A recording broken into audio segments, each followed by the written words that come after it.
Salamat, Attorney Acosta.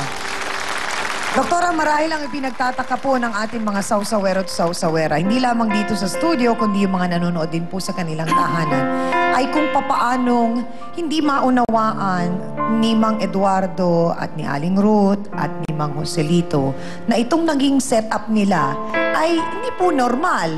Dahil ang alam nga po talaga natin, sa isang bahay, isang ama, isang ina, at may mga anak. At kung bakit din po parang sa nakikita namin ngayon ay magkasama na sa puti si Aling Ruth at itong si Mang Eduardo.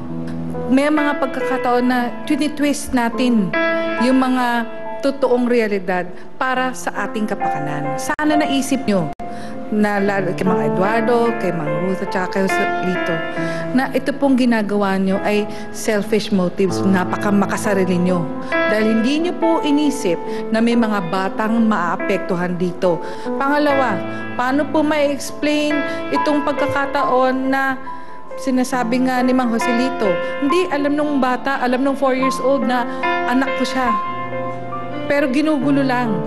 Unang-una, ang 4 years old po ay may kakayahan para ma-identify kung sino ang nanay at tatay niya. In fact, wala pang 1 taon siyang, di ba? Masasabi niya, Mama, Papa.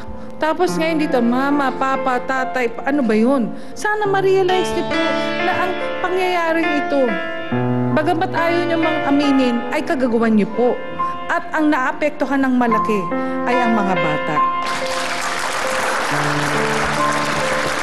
Maraming pong salamat, Dr. Camille. Nakakalungkot, Father, na isipin na sa kaguluhan na ito na nangyari sa kanila, hindi nila nakita na ang nagdadala ng lahat ng problemang ito at ng kalungkutan na ito at kahihiyan marahil ay ang mga bata, ang mga anghel sa buhay nila. Tama po. Dahil lamang sa gulo, dahil lamang sa problema, kasalanan, kataksilan, ang hindi natin naiisip na may mga anghel, may mga batang nagiging biktima ng ganitong klaseng pag-ibig na mali. Ang nais ko lamang ipadama rito na maraming mga gulo, maraming mga kasalanan na nangyayari sa pag-aasawa. Pero babalik din kayo sa pinakabuod ng iyong pagsasama, ang kasal. Pero, Mang Eduardo naman, nalungkot ako.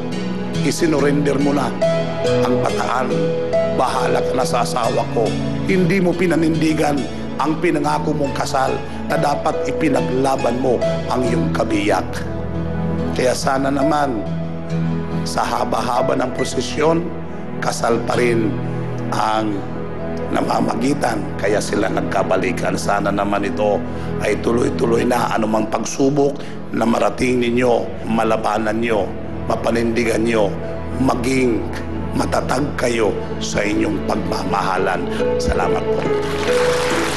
Salamat po sa ating trio tagapayo, Father Sonny Merida. Mang Eduardo, matapos po kayong kausapin ng ating trio tagapayo, mas naunawaan na po ba ninyo kung ano ang dapat po ninyong gawin? Hindi na sila magbabalikan. Dahil... Papaalisin po ba ninyo si Mang Joselito? Papaalisin na nga. Hindi na lang ipapukulong, papaalisin na lang. Papaalisin na lang po. Pero pumapayag po ba kayo na papaalisin kayo? Katulad po ng sinabi ko, aalis po ako sa pamamahay niyan. Pero yung anak ko, payagan niya akong madalaw-dalaw man lang. So aalis po kayo? Opo.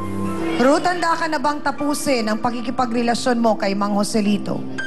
Pinuputol ko na po sa kanya yung pagrelasyon sa kanya. Ang gusto ko po, umalis na po siya. Pero may kondisyon po kami. Pwede po siya dumalaw sa amin anak. Pero hindi ho pwedeng matulog doon? Opo. At sana nang dahil sa ginawa mong ito na kaguluhan, maunawaan mo rin na ipaglalaban ka lamang ni Mang Eduardo kung makikita niya na talagang gusto mo pang maayos ang relasyon ninyo at mahal mo siya. Opo. At Ate Ruth, sana wala nang mamagitan talaga sa inyo ni Mang Joselito. Unahin mo ang iyong mga anak. Apo. Sabi nga ni Hans, hindi ang iyong sarili. So maraming salamat po sa inyo. At salamat din, Ate Marilu. At sana wag kang magsawa sa paggabay at pagtulong kay Mang Eduardo para mas maunawaan niya itong mga nangyayari sa kanila. Maraming salamat po sa inyo. Amina na po tayo mga kapatid, mga ka-face to face. Maraming aral ang nais iwan ng ating issue ngayong hapong ito. Diyos lang po ang dapat nating katakutan.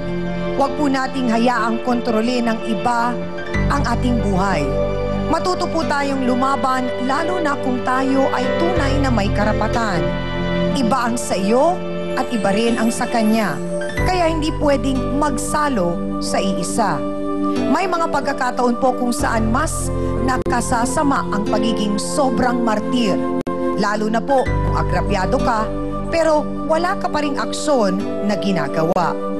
Huwag po nating hintayin na mahuli pa ang lahat dahil hindi ka kumilos o nakipaglaban. At para po sa ating face-to-face, heart-to-heart thought for the day, may mga pagkakataong dapat talaga tayong manindigan.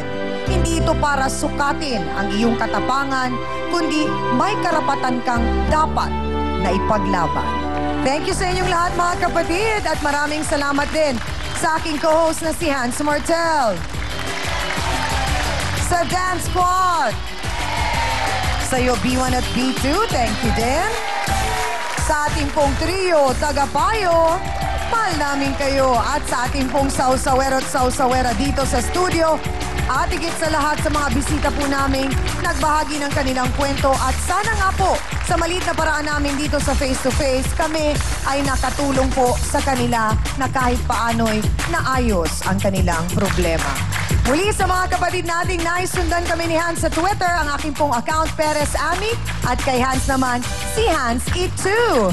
Ako po muli ang inyong pambansang kapitana, ang inyong siyang Ami na laging nagpapaalala, ang problema pwede mong tawanan, pero hindi mo yan dapat talikuran. Kaya kung may problema ka, harapin mo, pag-usapan natin yan. Para po sa inyo to mga kapatid. Ngayong Martes, dance group nagkawatak-watak dahil ang leader wannabe nalulot ng jowa. Nagpapamasahe ko. Masahe lang, bakit naman po lumagpas po doon? Naasar niya ako lagi. Hindi mo kaya diskartehan yung girlfriend ko. Tinatunayan ko sa kanya na kaya ko rin diskartehan yung girlfriend. Pero si Kuyang Pagwaping, sinungaling nga ba? Leader ba siya ng grupo ninyo? Di po. Ginamit po namin siya para pang-comedy sa sayaw namin. Wala po nangyari sa amin nung gabing yun. Kahit naman po siguro uminom ko ng ilang galong alak, di ko papatulan yung pagmumukhang yun. Face to Face, ngayong Martes, 4:30 p.m. bago ang T3.